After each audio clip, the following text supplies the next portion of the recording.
Coercion, from care to coercion, from coercion to care. This is Facebook.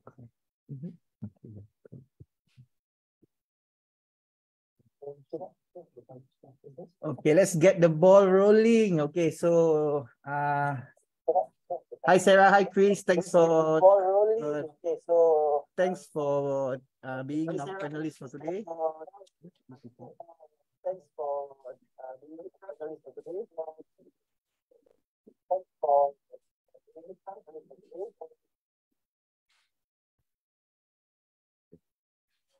So this question, either Sarah or Chris can go first. Okay, so tell us more about your organizations and the support provided for those involved with substances. Do you want to go first, Chris? First, Sarah. Lovely. And Chris and I have actually worked together in services as well. So we've known each other for quite a few years now. So yeah, look, I work at the medically supervised injecting room based in Melbourne in Australia. It's the second injecting room that exists in Australia. The first one opened in about 20 years ago, and I was opening about 5 years ago. And there's only 2 in the Southern Hemisphere, and they are in Australia.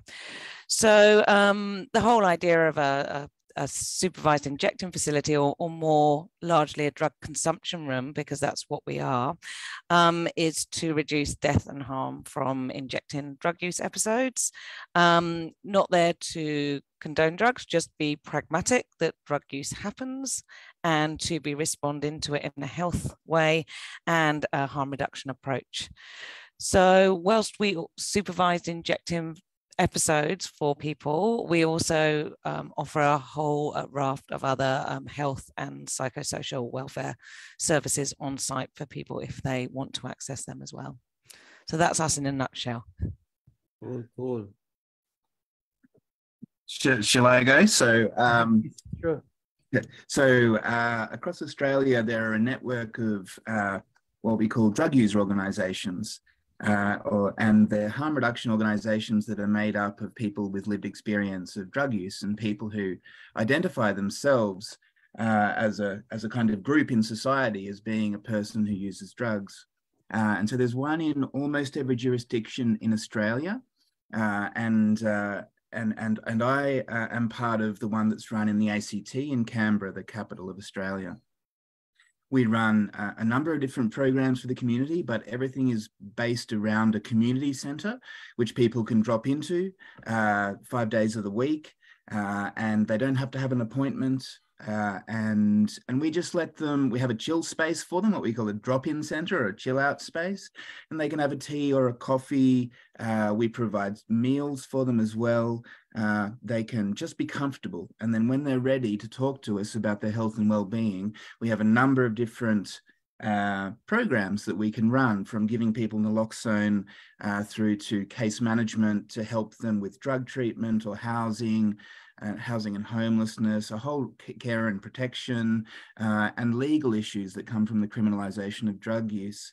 And then we also do some advocacy as well. So we advocate very strongly for supervised injecting facilities or for drug consumption rooms, as Sarah has said. Along with a whole other raft of harm reduction measures that look to support people rather than to punish them from using drugs. Thank you, Chris. Thank you.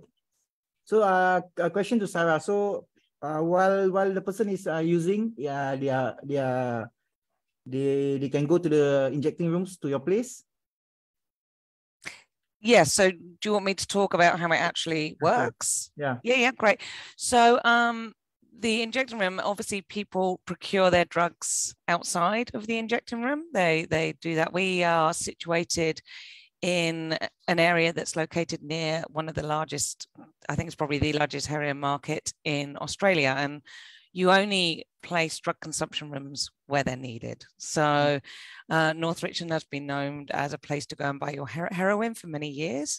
And the reason we've come about, we opened about 5 years ago. There was an awful time in 2016 where I think there was something like 36 street-based deaths in one kind of block of people who had died from overdose, which is just a horrific stat, way too high. More than zero is too high. And so that's why the government decided there was a need to put the injecting rooms there.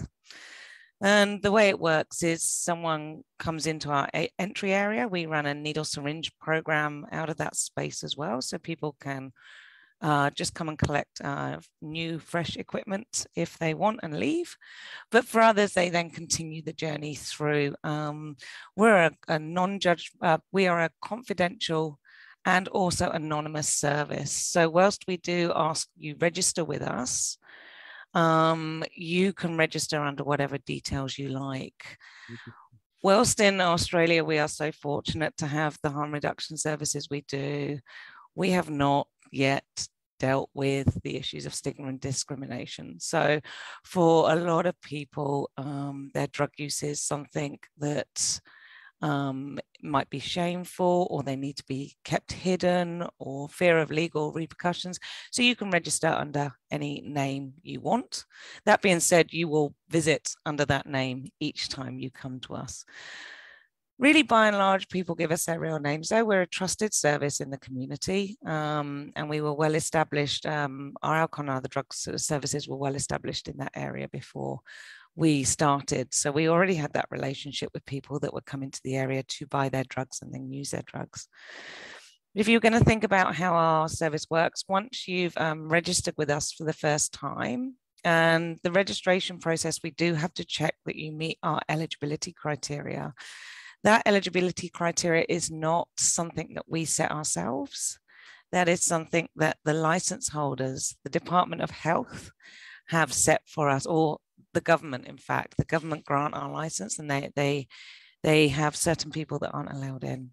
So if you are under 18, if you are pregnant, if you plan to drive a motorized vehicle after you leave, if you have certain bail or parole conditions that prohibit you from using drugs, and if you've arrived at our centre with a minor, so a child, you on those occasions cannot access our service. So we'd love to have anyone that needed our service in the space, but we do have to abide by our license conditions. So people come in, they let us know what they're going to use as a drug. We ask them whether they're going to sit on their own or in a shared booth, so you can sit singly or with two people. And once we've got the information we need from you about that visit, you pop on into the injecting room. The injecting room has nurses and harm reduction practitioners working in the space. We are one of the more medicalised injecting facilities in the world. But it does mean that we can deal with all our overdoses on site, which I think is really important. So someone will typically come in, they will get their equipment from us, they'll sit at their booth. And if they don't need any help, they just get on with their injecting episode. However, if someone did want a bit of support, it might be around venous access, it might be around the least harmful way to prepare your drugs, or other health promotional or harm reduction advice. We can give that to you at your booth whilst you have your injecting episode. Most likely, if you're going to have an overdose, it tends to happen in the injecting room space, and we respond to that on site. Usually dealing with that with either just repositioning people's airways. You have no idea how much that actually does for a lot of people. And if they need a bit more support, usually a bit of high flow oxygen will do the trick. There's a small proportion of people that will need to have the drug naloxone injected into them, but that's only after we have manually breathed for someone for 5 minutes. So we don't use it often. We usually deal with overdoses with oxygen only. Then people move into our aftercare area that sounds very much like Chris's drop-in space. It's warm, it's welcoming, non-judgmental. We also offer hot drinks and cold drinks in the summer. We offer food. We have a lot of other services that come into that space, and we do a lot of our referral work there. That typically is a visit for us. And we also have a consulting area that's open in the week, Monday to Friday, 9 to 5, that has a range of healthcare services that come in. So GPs, legal services. We also have homelessness services that work in that space. We also offer pharmacotherapy on site for people that might want to engage in that as well. But again, it's a no judgment journey. If you want to carry on using, we will support you in that space. And if you want to do something about your drug use, you might want to cut down, you might want to stop, you might want to change the way you use. We're going to work with you on whatever it is you want to. That's our place in a very quick summary. Thank you, Sarah. Okay, so as a user myself, I feel like crying, because from where I'm from, there's nothing like that being offered, and it's criminalized from where I'm from, and after hearing what you said, it feels really good to know that there are places like this, who yeah. There is a difficulty, because whilst the law has been changed so that we can operate legally, so when people are on our premises, they are legally allowed to own a personal amount of drugs. That law has not changed outside. That law is still the same at the end of the street, at 20 meters away from us. And again, that's the bit that is difficult, is we have this amazing service that can do great work, but outside everyone still has the same experience. Thank you, Sarah. So Chris, would you like to share with us how can you talk us through what would happen when the user shows up at your premises? Sure. So with us, it's a very long process. So we like to engage with our people, or people engage with us from the community for many years, often. And so it's a journey, it's a healthcare journey that you embark upon. And Karma, hopefully, will be, play a supporting role in your health and well-being when you discover us, I guess. And so for the majority of the people who use our service, they're highly marginalized. They usually have, a number of co-occurring social and potentially medical issues as well. And so they may not have access to any others, or they may not have any good relationships with any other health services in Canberra.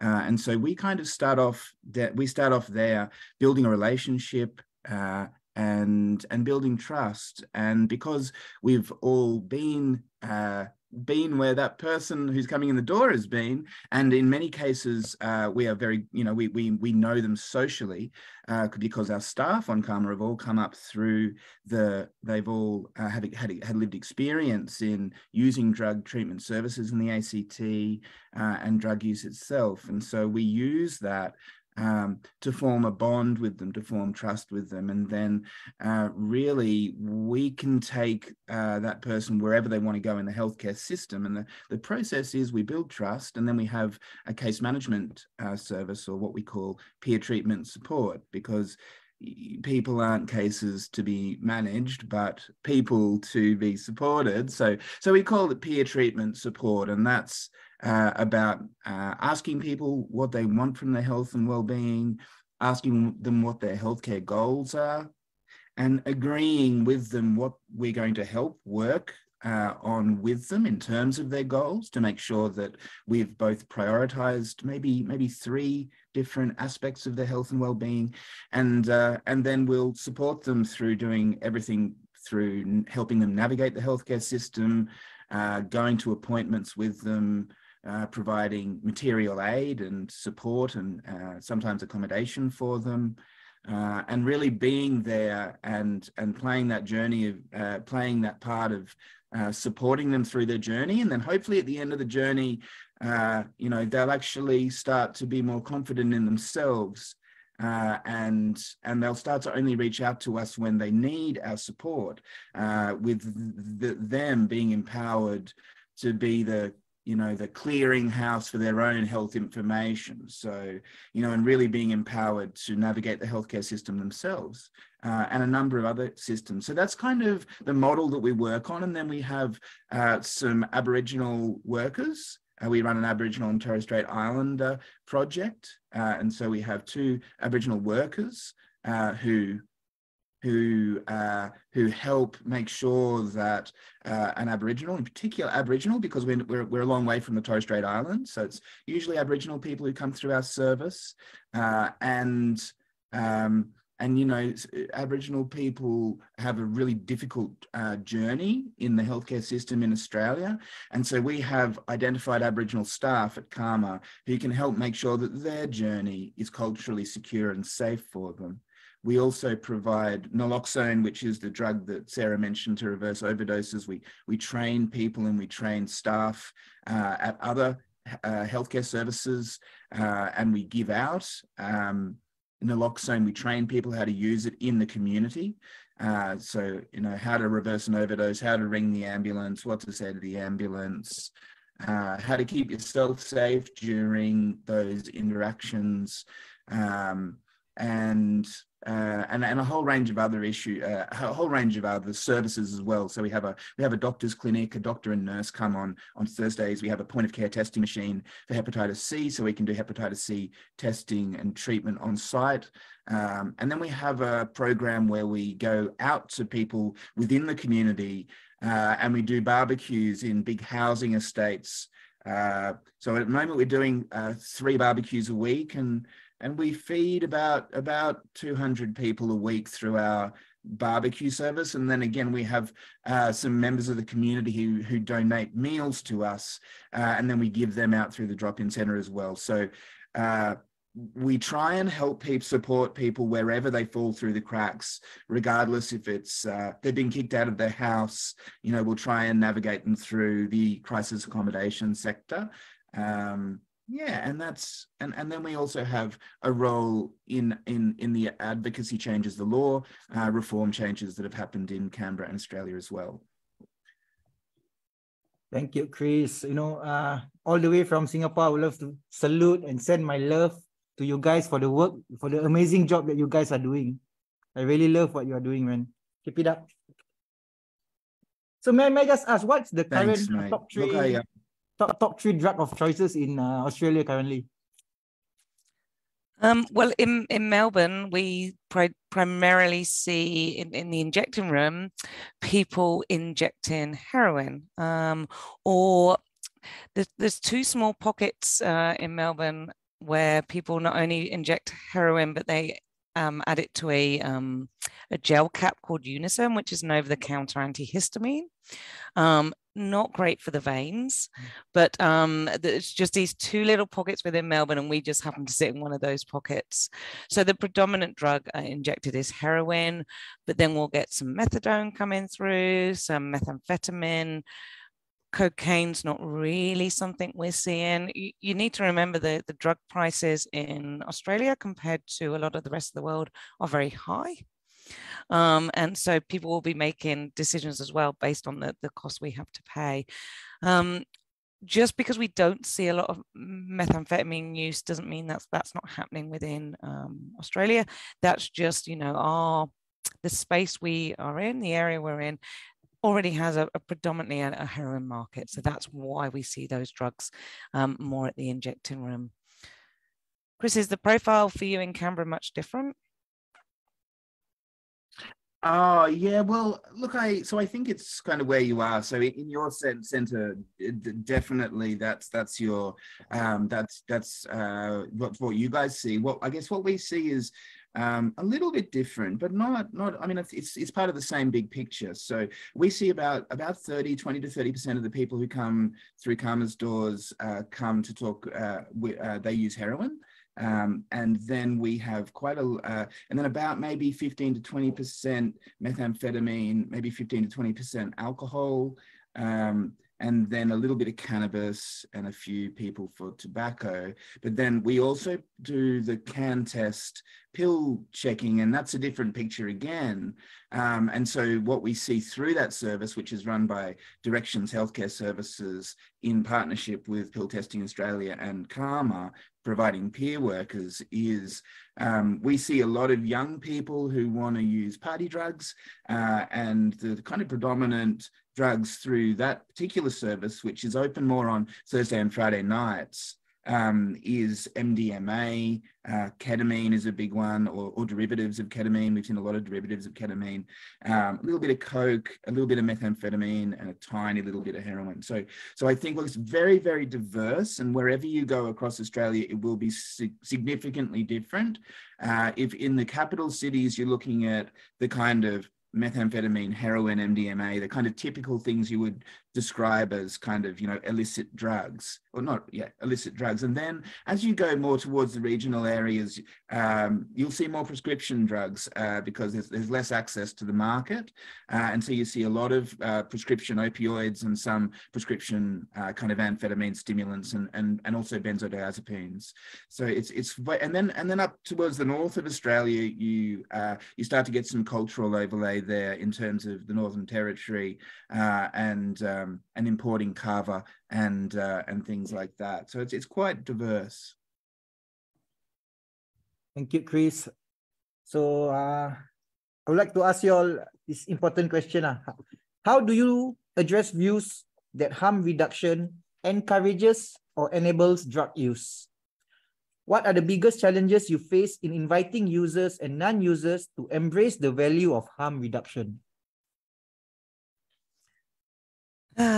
So this is always one that's an interesting one to answer. And whilst I sometimes get a bit tired that that's the question that gets asked more broadly, I think it's a really important question to get right in your response. Because, okay, how's drug prohibition worked for us? Has it stopped everyone from using drugs? No. Great. Okay, job done. I think we need to be realistic here. Drug policy so far has not stopped people using drugs. And I'm not even going to get into my personal views on the morals of using drugs because we're going way too deep there. But I always like to think about giving examples, real life examples. So if you think about Portugal with their decriminalisation of drug use, the world has not fallen in on itself there. Yes, initially they saw a small increase in drug use.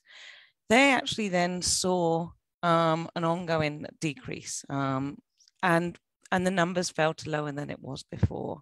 So I think that's really good evidence there, real life factual evidence that harm reduction services or a harm reduction approach to drug use more broadly, and that's about policy too, can work. And it's not going to mean that we suddenly see huge increases in drug problems. I also think about the anecdotal evidence I heard about some of the states in America when they legalized cannabis. And then as a direct result, they saw a reduction in opiate overdose deaths. And I just think that's another incredible kind of vision there of, if you get drug policy right, you can actually reduce the harm that drug use does rather than increase. And I think people have this fear about drugs and what drug addiction looks like. And actually, for the majority of the people, that's just not a founded thing in their drug use. Yeah. How about you, Chris? Can you repeat the question? How do you address views that harm reduction encourages or enables drug use? What are the biggest challenges you face? What are the biggest challenges you face? Inviting users and non-users to embrace the value of harm reduction. Sure. Look, I mean, it's an interesting one because really both sides of the argument, they look at the same data and kind of tell a different story with it. So, people in society, if they're very hard on drugs, they'll look at the fact that people are using drugs and they'll say that that's a great reason to prohibit them. And then we will look at that same data and say, hang on, people are already using drugs and so your approach has failed. And so let us try something different because we think we can reduce the number of people who are going through your criminal systems, tying up billions of dollars worth of taxpayer money, and enormous problems with criminalisation of drugs. And so, you know, really, and there are, as Sarah says, there are numerous examples around the world now that the sky doesn't fall in. But I'm going to go there. It is a moral issue. It's deep. I'm going to dive deep because it's a moral issue. And that's really the basis of it from my perspective, you know, is that, you know, drug use is something which is, I don't think uniquely human, but is something which is intimately human and we've been doing for thousands of years, you know. And so this is just the latest one of many historical bans on various drugs which were seen to be out of touch or not appropriate within society. And the reality of the situation at the moment is when we look around the world that this has changed and the war on drugs is no longer up to date with our current global culture in terms of when we look around the world in terms of the different cultural uses for the different drugs, a lot of which have been a lot of which are now illicit, and you also need to look at the social equity issues of farmers in production companies, criminals running marketplaces, and we simply just have to look at the alternatives, don't we? And so really what we have now, I would describe as anarchy. So we have criminal syndicates running one of the biggest industries in the world, and one which is uniquely human. If you go back 3,000 years ago, the Greeks used to travel, you know, to have these experiences through the mysteries of Eleusis. So this is something which is always, has always, and will always be human.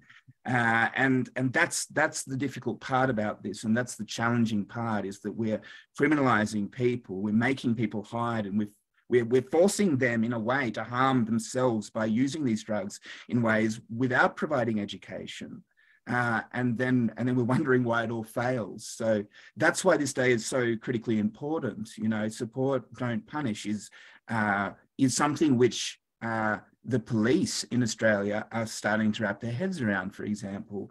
And everybody knows that if you have a health issue, you don't throw someone in jail for that. You give them support and compassion and treatment if they want it. You give them the chances to actually thrive, to get a job, to eat, to have all of those things that we value in society.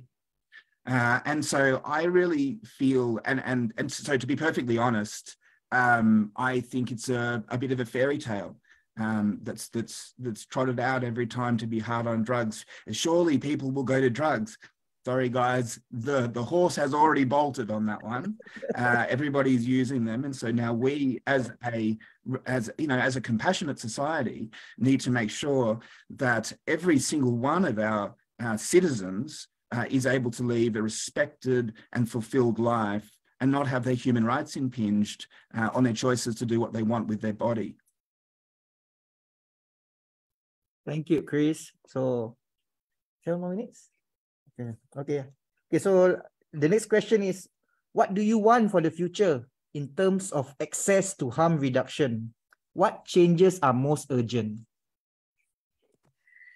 It's funny, I wrote some notes here and I've just written, to be available everywhere, where needed worldwide. So just, I'm going small here, okay?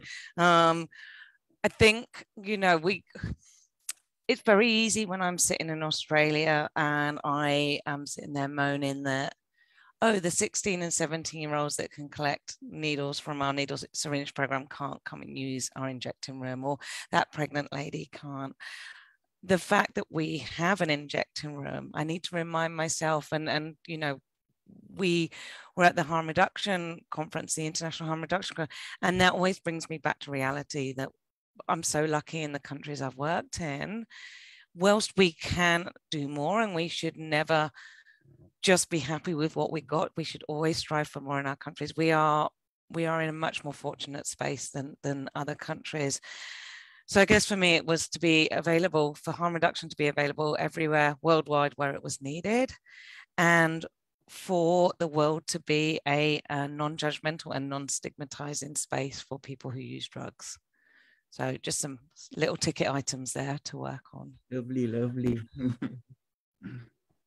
Yeah, they're good ones. I mean, I think most poignant to me at this forum is we need to get rid of the death penalty for drug cases. It's I don't know how to describe it except to say that it's abhorrent, and not in line with the offence. And I think this is really important, is that as the conventions that govern international law on this are starting to be pushed, and the idea that they are disproportionate to what drug use actually is in terms of the need to have a possession offence and things like that. So I guess what I'm trying to say is we need to look really hard at our international law, and countries need to look really hard at how proportionate their laws are, because I think what has been, well, what I know personally is that the criminalisation of drugs does as much, if not more, damage than drugs themselves. And so, you know, we really need to look at drug law reform. We need to look at those conventions that are international, and we need to start challenging the legitimacy of those conventions. And our governments really need to be brave in stepping forward and looking at the space that is the black market.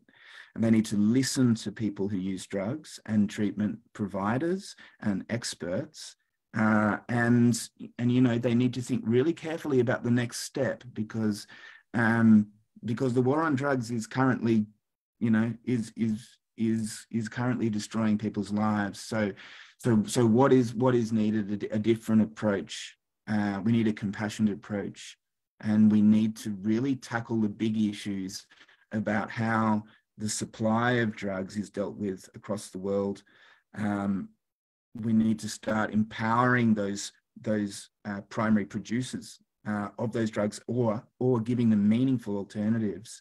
You know, there's a whole system that the world has built here that's based on stigma and discrimination, and we need to start disassembling it. You know, so in the ACT we've made a few minor changes. We're allowed to have up to 50 grams of cannabis now and to grow 2 plants. Now, we celebrate that as a major victory, but there is so much more that needs to be done. The whole system, just in the ACT, is riddled with offences that we also need to deconstruct. Now that our worldview as a civilised community in the ACT sees drug use as a health issue, we need to respond to that really effectively and quickly.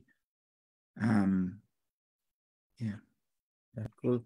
Okay, just wondering, for those who don't know, is drug consumption in Australia decriminalised, or is it a criminal offence?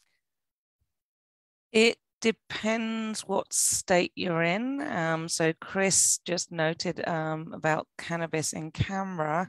I think the biggest announcement we've had recently is Queensland's approach to drug use. And I think the first 3 times, Chris, tell me if I'm saying this wrong, first 3 times you're caught with a personal amount of drugs, you'll just get fined and potentially referred to drug treatment. Yeah, depending on what the situation is. Now, Queensland is probably known as one of the states that aren't so progressive. And so it's been a welcome surprise that they've gone that way. I mean, they can do more, but it is a start in the right direction. But, you know, each state and territory has different laws. And so you'll have different penalties. Chris, did I get that right about Queensland? Yeah, that's right. But we still to but I think we're still to see some of that detail. So watch this space. But what is definitely happening is across Australia, there are, I think almost every state and jurisdiction now has some form of diversion program. So when somebody does get caught for a personal amount, there are mechanisms in place to kind of flip them to a healthcare service. And, you know, so that's a great thing and a good start. But regardless, possession of drugs is still in every state and territory an offence. And then there's a threshold between possession of drugs and getting charged with trafficking or supply, or there's a number of different words for it, but that's a greater charge. So it's that classic. So our system is based on a threshold quantity model, and there are significant human rights challenges with the threshold, with those thresholds, especially right to a fair trial in Australia. Yeah, so that's kind of where we're at. But there is a wave of advocacy and also medicinal cannabis is now legal in Australia, and so there are a lot of people across Australia who are using that pathway in order to meet their healthcare needs. And I think that medicalized marijuana model really has exploded in more recent maybe months, and it's really good to see that it's making a difference for a lot of people. It is. We've got a couple of questions. Can I answer one of these questions? Can I be cheeky and answer one of these questions? Yeah, sure. Please do. You're going to go for the who question, Chris? No, I'm staying away from. I'm sorry, Cheng. I'm not answering your question. I don't know enough either. I don't. Yeah, seriously, that's a really difficult question, Cheng, and I'm going to talk about engagement on a local level because I suspect that that's where the answer lies. And certainly across the world, we have seen this change driven by small municipal governments and city councils who have actually been progressing change at a grassroots level. So I think there's something about being grassroots in this. And so that's what CARMA and the ACT tries to do and is doing with this decriminalisation legislation that's coming up. We have legislation that's going to become effective in October this year that people who are caught with the common types of drug, heroin, methamphetamine, cocaine, MDMA, a small quantity, will actually be given a fine instead of a charge, and will actually be able to either pay that $100 fine or be able to go to a referral to treatment and have that conversation instead of a fine. And so we worked really closely with government and police and religious groups, and a whole swathe of different. We did a lot of communicating with a whole enormous wide range of different stakeholders in community during this process, and it was a really enlightening and worthwhile process to try and put our point of view forward. And I think it really it's been really important. And so we are often now rung as kind of people who have knowledge about this, and that probably may not have happened before. And so really we are trying to build best case scenario is we're trying to build between police and government and society in general bridges with communities of people who use drugs, because we've been outside of community for so long. And so two of the worst fears of people who use drugs in Australia are talking to the police and going to hospital. They're things that normal people in society, they go to the police for help, they go to the hospital for help. And so those discussions between people who run hospitals, people who run the police officers who are on the beat themselves, because they're part of the solution, are really, really important. And positioning people who use drugs and policymakers and advocates as central in the decision-making process is actually one of the most critical things to do to try and move some of those global WHO key population guideline things that you're talking about in that first question. I think it's quite interesting listening to Chris talking about the grassroots approach, because I guess the structure I found myself in was kind of a very different one, where it was government and Department of Health that decided on this thing that they were going to do, the injecting rooms, and then told us this is how you have to run it. And so, look, we definitely needed them for that kind of police approach, and we do have to work very closely, particularly with our local police, and we welcome that. That's critical to making the injector room work. But, you know, instead of this kind of grassroots up, I feel like it was a top, whilst we had grassroots, I guess, advocacy back in the day, you know, it was community, both the drug using community and the local community where the drug use was happening, that fought together to get this injecting room up and running.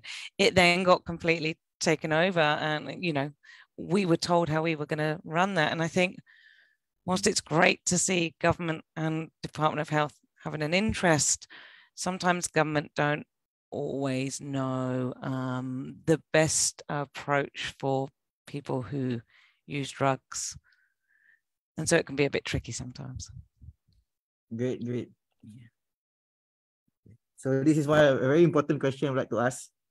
Coming from a place that is very hard to get proper care, in places without professional harm reduction services, how can families, friends, and communities offer care to substance users in everyday ways?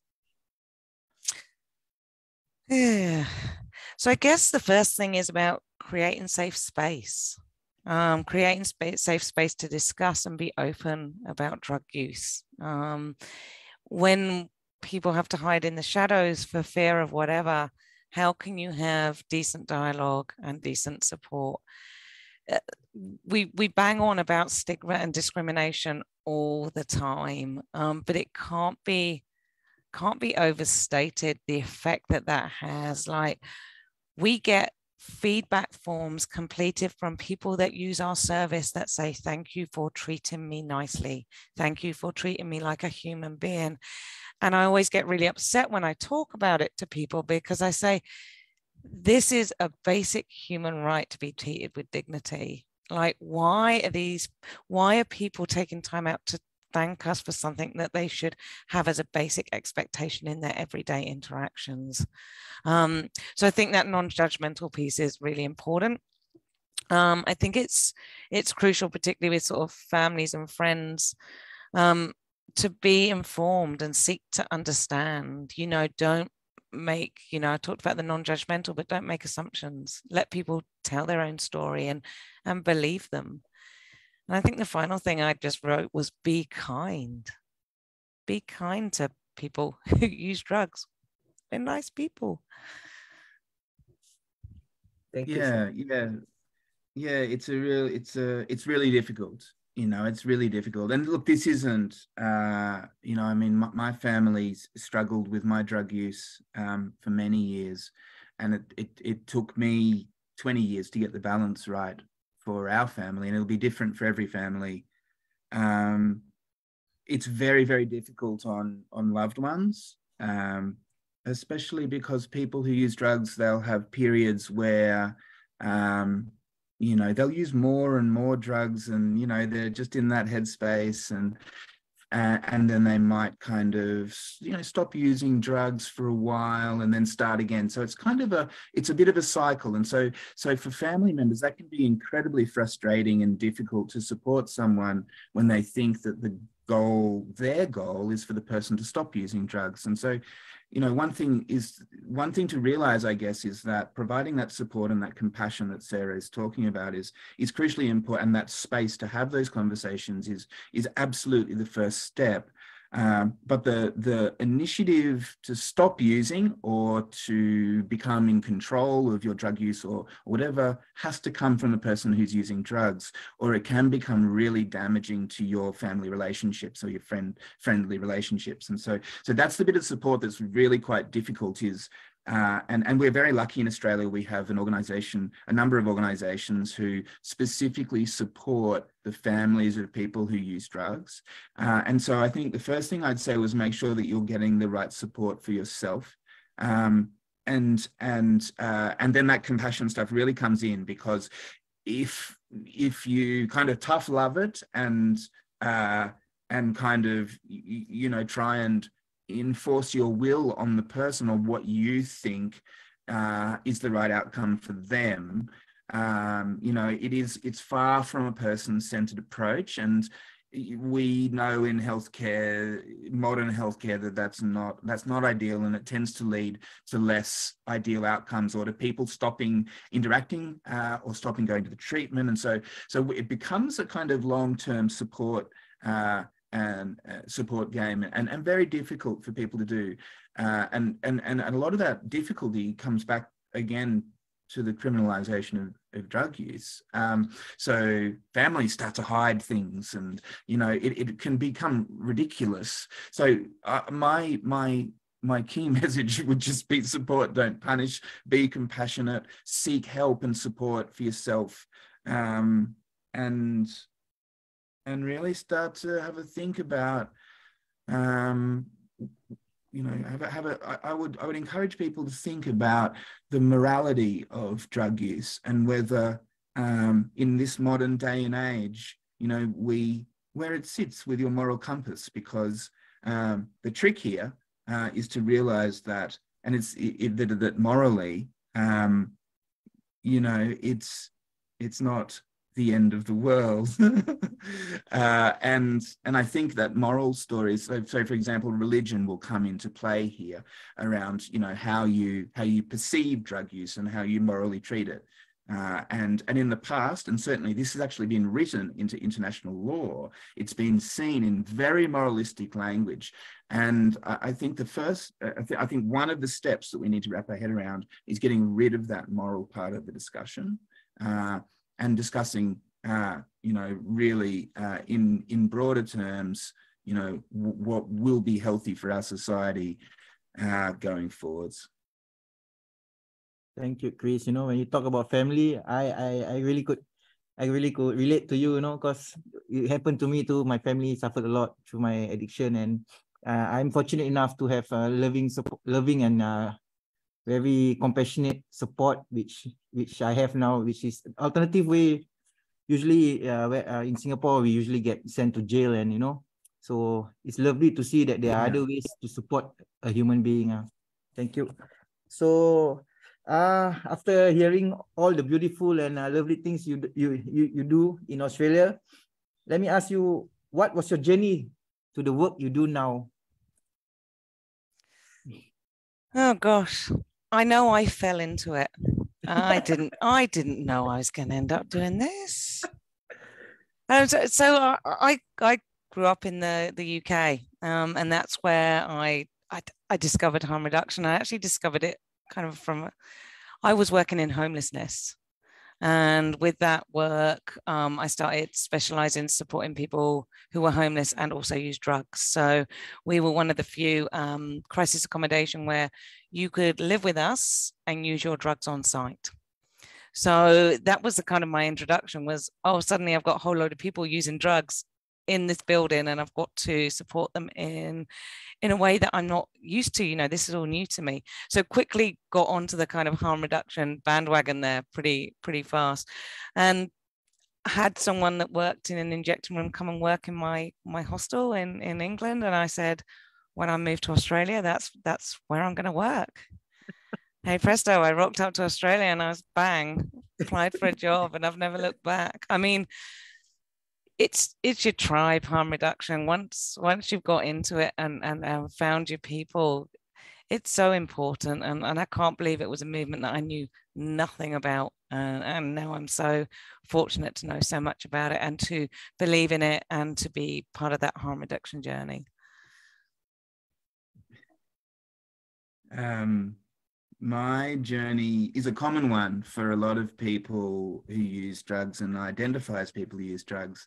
I came up through the volunteering network in Australia through drug user organisations, and so I was at quite a low point in my life, and I was homeless on the streets of Melbourne, and then in Coffs Harbour, I had a lot of problems. And I was going to a needle and syringe program, and I met a nurse who was fabulous. and who showed me a publication from one of the drug user organizations.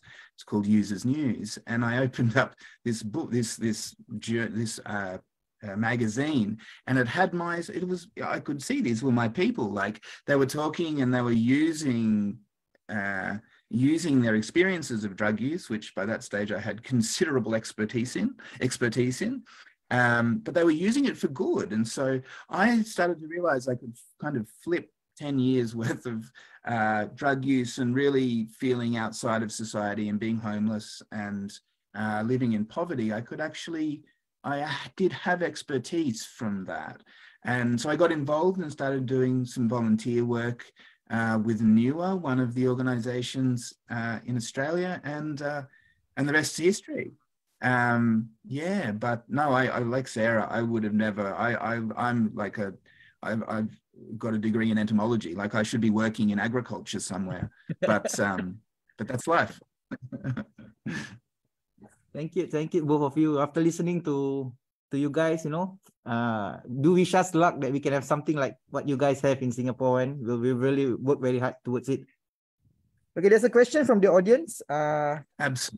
Okay, the question is, what can people do in a society that stigmatizes drug use to facilitate a harm reduction approach? Rhetoric around drug use in Singapore often dehumanizes users.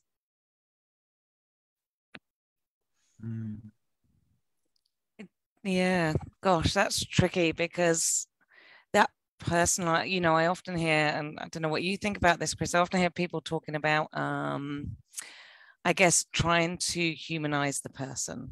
So talking about it being, hey, if this was your mum, your son, your sister, your dad, whoever, and they were using, so I guess there's two things. There's using, and there's using, which has got a bit out of control. But if they were in need of help in some way, wouldn't you want them to get the help they needed, rather than criminalization, or that awful rhetoric, which I think they're referring to, it doesn't matter if you die because you deserved it, that kind of thing that you hear spewing out the other side. You're trying to flip that version into the opposite.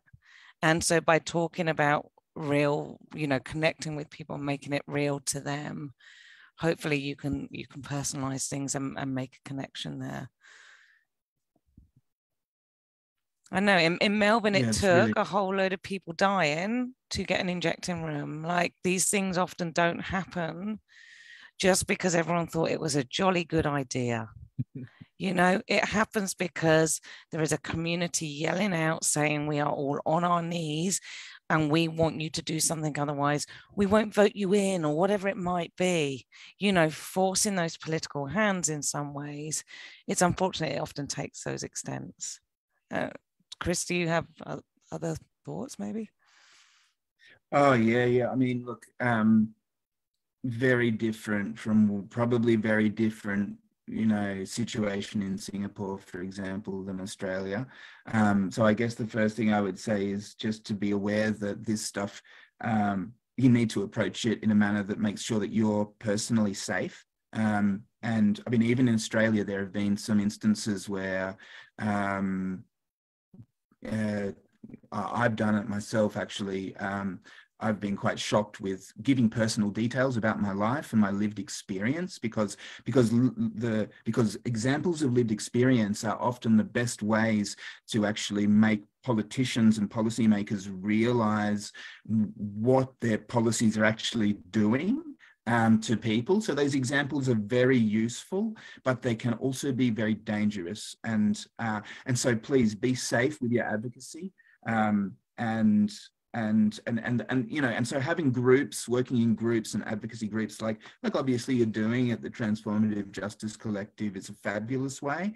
Organizing and knowing that there are other organizations across the world which can support you and play roles in supporting you, very, very important. And knowing that there's a whole range of different networks from, you know, Input, and then there's the Australian networks and ANPUD and all of the different people who use drug networks, and then the drug policy networks and the civil society networks. There's heaps of people who are out there pushing this ball along and really trying to get it, but be safe. And the other thing is, take courage that it's not a sprint, it's a marathon, it's a long journey, and you're going to, and it's emotional. It's really emotional because you're invested in it. And so the wins are great wins, but they are few and far between. So you need to celebrate them really strongly and keep positive. Thank you, Chris. Hopefully the stars will align one day.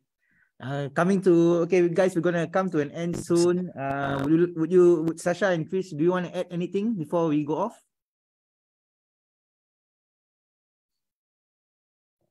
Oh, us? Oh, Do you want to add anything? No, look.